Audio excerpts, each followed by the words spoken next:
जय शिवराय. सावित्रीबाई फुले पुणे विद्यापीठानं मला छत्रपती शिवाजी महाराजांच्या जयंतीनिमित्त व्याख्यानासाठी निमंत्रित केलं होतं आणि ऑफिशियल मला मेल आल्यानंतर मी त्यावर सकारात्मक प्रतिसादही दिला होता. विद्यार्थ्यांशी संवाद साधणं ही कायम एक आनंदाची गोष्ट आहे, कारण छत्रपती शिवाजी महाराजांचं चरित्र हे वेगवेगळ्या माध्यमातून सांगता येणं आणि हे सांगत असताना राजकीय जोडे, राजकीय अभिनिवेश हा मी आतापर्यंत कायम बाजूला ठेवलेला आहे. परंतु माध्यमांकडून एक गोष्ट माझ्या निदर्शनास आणून देण्यात आली की विद्यार्थ्यांच्या एका छोट्याशा गटानं राजकीय पार्श्वभूमी असलेला वक्ता विद्यापीठात नको अशी काहीतरी भूमिका घेतली. अजून मला विद्यापीठाकडून याविषयी कोणतंही स्पष्टीकरण आलेलं नाही आणि त्याचवेळी असंही मला समजलेलं आहे की विद्यार्थ्यांच्या एका मोठ्या गटानं हे व्याख्यान व्हावं अशी भूमिका ही घेतलेली आहे.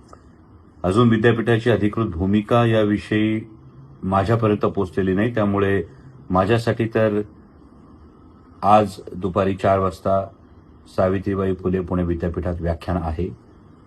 छत्रपती शिवाजी महाराज सांगणं मला वाटतं हे माझं कर्तव्य आहे आणि ते कर्तव्य मी आत्तापर्यंत कायम ज्या पद्धतीने बजावत आलो त्याच पद्धतीने यापुढेही ते चालू राहील.